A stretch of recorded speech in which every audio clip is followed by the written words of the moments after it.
주세요. 시청자 여러분 안녕하십니까? 9월 28일 비즈니스 투데이의 홍민희입니다. 문재인 대통령과 더불어민주당의 지지율이 동반 하락한 것으로 나타났습니다.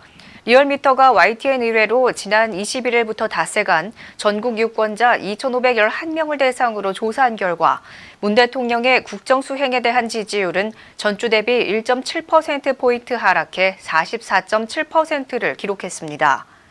긍정평가와 부정평가 간 차이는 6.8%포인트로 1주 만에 다시 오차범위 밖으로 벌어졌으며 특히 70대 이상과 40대에서 지지율이 떨어졌습니다. 문 대통령과 여당의 지지율 하락은 북한의 우리 공무원 살해 만행 사건과 이에 대한 우리 정부의 부적절한 대응 논란 등이 영향을 준 것으로 보입니다.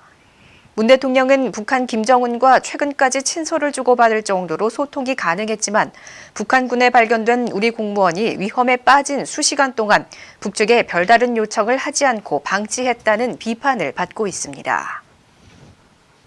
이동통신 3사가 5G 투자를 시작한 지 약 2년이 지났지만 여전히 신뢰기지국이 전혀 구축되지 않은 광역시도가 다수인 것으로 드러났습니다. 28일 국회 과학기술정보통신위원회 변재일 의원이 과학기술정보통신부에서 받은 시도별 5G 옥내 기지국 및 장치 구축 현황에 따르면 올해 7월 11일 준공 신고 기준으로 전체 무선국 대비 실내 무선국 수는 전체의 2.9%에 불과했습니다.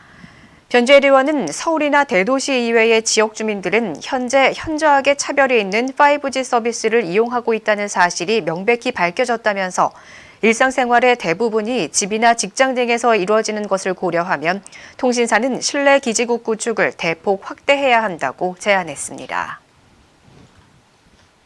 정관장 홍삼 화장품 브랜드인 동인비가 세계 최대 전자상거래 플랫폼인 미국 아마존에 공식 입점했습니다. KGC 인삼공사는 아마존 브랜드관에서 대표 제품인 1899 싱글 에센스를 비롯해 1899 시그니처 오일, 자생 원액 에센스 등 동인비 스킨케어 제품 20여 종을 판매한다고 밝혔습니다. KGC 인삼공사 관계자는 코로나로 화장품 시장에서도 온라인 소비 트렌드가 확대되면서 글로벌 전자상거래 시장에 진출하는 브랜드가 늘고 있다며 이번 아마존 진출로 미국 현지 시장에서 강력한 온라인 판매 채널을 확보하게 됐다고 말했습니다. 운송 서비스 수출의 약 70%를 차지하는 해운 서비스 수출이 급감한 탓에 우리나라 운송 서비스 경쟁력이 최근 10년간 대폭 하락한 것으로 조사됐습니다. 한국무역협회 국제무역통상연구원이 28일 발표한 해운 서비스 수출 부진 현황과 시사점 보고서에 따르면 한국 운송 서비스 수출이 세계 시장에서 차지하는 비중은 2010년 4.7%에서 2019년 2.6%로 하락했고 세계 순위도 5위에서 11위로 밀렸습니다. 보고서는 글로벌 선사들이 인수합병과 얼라이언스 협력 등으로 몸집과 경쟁력을 키우는 사이 국내 선사들은 한진해운 사태 이후 노선 점유율이 감소하면서 경쟁력 격차가 심화했다고 분석했습니다. 최근 약 3년간 국내에서 자동차 관리법 위반으로 가장 많은 과징금을 낸 자동차 제작 판매사는 BMW 코리아로 나타났습니다. 국회 국토교통위원회 소속 김교흥 의원이 국토교통부로부터 받은 국정감사 자료에 따르면 2018년부터 올해 8월까지 자동차 관리법 위반으로 자동차 제작 판매사에 부과된 과징금은 총 285억 원이었습니다. 이 가운데 BMW에 부과된 과징금이 130억 7천만 원으로 전체의 46%를 차지했습니다. BMW에 부과된 과징금의 대부분은 이른바 BMW 화재 결함 사태 늑장 리콜로 인한 것입니다. BMW 화재 원인을 조사한 국토부와 민관합동조사단은 BMW가 엔진 결함으로 인한 차량의 화재 위험을 미리 알고도 이를 은폐 축소했다며 지난해 118억 원가량의 과징금을 부과한 바 있습니다. 현대차가 유럽에 이어 중동 지역 수소전기차 수출에도 성공했습니다. 현대자동차는 어제 울산항에서 수소전기차 넥소 2대와 수소전기버스 2대 등 총 4대를 선적해 사우디아라비아로 수출했다고 밝혔습니다.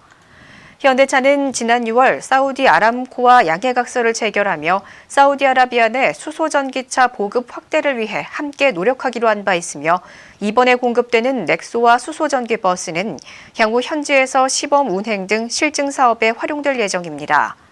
현대차는 이번 수출을 통해 차별화된 수소전기차 기술을 입증하는 한편 향후 중동 친환경차 시장을 적극적으로 공략한다는 계획입니다. 기아자동차는 26일 중국 베이징 국제전시센터에서 개막한 2020 베이징 국제모터쇼를 통해 중국 내 중장기 전략과 비전을 발표했습니다. 이번 모터쇼의 기아차는 중국에서 새롭게 전개하는 브랜드 방향성인 젊은 세대에 영감을 주는 트렌드세터를 주제로 참가해 기아차의 젊어진 이미지와 확보된 기술력을 알렸습니다. 이날 기아차는 글로벌 전기차 선도 브랜드 구축을 위한 사업 체제 전환에 맞춰 중국 시장을 이끄는 브랜드로 발전해 나갈 중장기 전략과 비전을 발표했습니다. 기아차는 2025년까지 전동화 사업 체제로 전환 추진하고 2030년 전동화 모델 판매 비중을 30% 이상으로 확대할 계획입니다. 한화그룹은 세계 최대 규모의 PR 어워드인 세이버 아시아퍼시픽 어워드에서 올해의 기업상을 포함해 총 6개 부분을 수상했습니다.